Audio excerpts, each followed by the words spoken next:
Do you want more targeted traffic to your website, blog, or e-commerce store? If so, you need to master keyword research.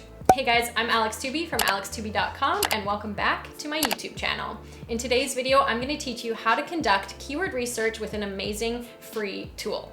So when it comes to keyword research, you want to remember that you don't want to create your content first and then find a keyword. You want to do the opposite. You want to find your keyword first and then create content around that. When you use this strategy, you're going to massively increase your chances of actually ranking on the first page of Google and getting an influx of traffic to your website. So how do we do it? Well, let's go to the computer. So the first thing we're going to do is use a tool called Ubersuggest. So what this site does is it allows us to enter a topic that we're considering writing content about, and then it's going to give us a list of keywords that we could potentially use. So say for example, you wanted to write a blog post about Halloween costumes. You'd come to Ubersuggest, write in Halloween costumes. So I'm going to try and keep things simple today. There's a lot of data within Ubersuggest that you can explore on your own time, but today we're sticking to keyword research and finding keyword ideas. So now that I've put in Halloween costumes, the first thing you can see here is the monthly search volume. So for this particular keyword, it's 823,000, which is actually quite huge. And I'll sort of get to that later in the tutorial, but if your website is new or you're not currently ranking for much content, trying to rank for a keyword that has 823,000 monthly searches is going to be extremely difficult. So that actually brings me to this next section here, which is the SEO difficulty, which is ranked at 77. So the higher the number is to 100, the more difficult it will be to rank for this keyword. Just something to think about, but the real power of Ubersuggest is lower on the page here. So in this section, Ubersuggest gives us more keywords that are related to what we typed in. So I'm actually going to go ahead and click this View All Keywords Ideas, and it's going to open up another page. So again, on this page, we can see a whole lot of different keywords. So we've got Halloween costumes for kids, Halloween costume ideas, Halloween costumes women. So again, when you're looking at these keywords, you want to consider, can I write a blog post about this topic? So remember, like I said earlier, it's really important that we choose the keyword first and then we write our content afterwards. So this is going to help you decide what your blog post or whatever piece of content you're making is actually going to be about.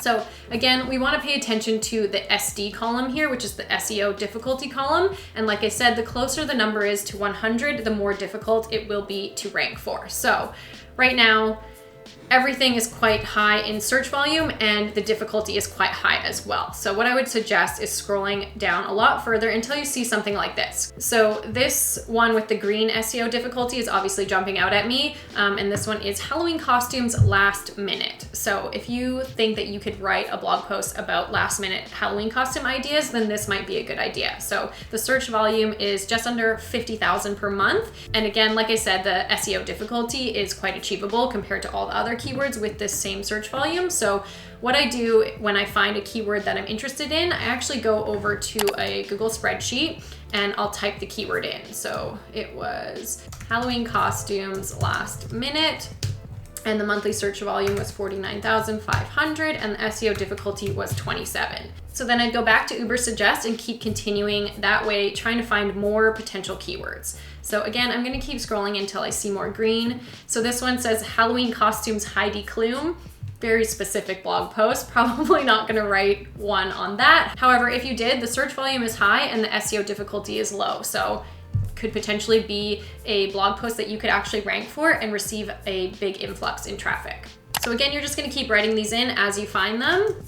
Once you've exhausted this list of keywords, what you're going to do is see all of your keywords side by side in the Excel sheet and choose which keyword you think that you can most likely rank for. Ideally, the best keyword is going to be the one that has the highest search volume but the lowest SEO difficulty. Then if we want to take things a step deeper, we can go ahead and click on one of the keywords that we're interested in, and it's going to open up this extra information on the right-hand side.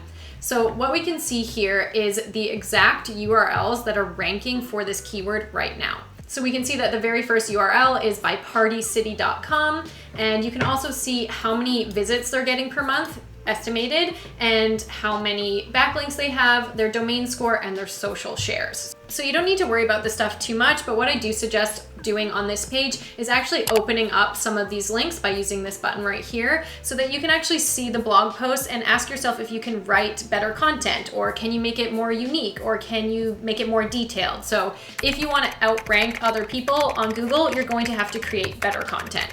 It's really important that we look at what we're actually competing with and make a decision on whether or not we could actually outrank them based on quality. Another thing to just briefly look at is the DS, or the domain score column. What this number represents is a domain's authority within Google. So as you can see, Party City has a domain score of 77, Target.com has a domain score of 90. So if your domain is newer or you don't have that much content, your domain score is likely to be quite a bit lower, which means if all of the websites on the front page of Google all have a domain score of like 90 plus, then it may be difficult for you to rank for. So you want to just take note of that. But again, as we can see here, number 9 actually only has a domain score of 41, and beneath it are a bunch of domains with much higher domain scores. There's certainly algorithms involved here, so again, something to look at, but don't get too caught up on it. What we really want to focus on is the search volume and the SEO difficulty.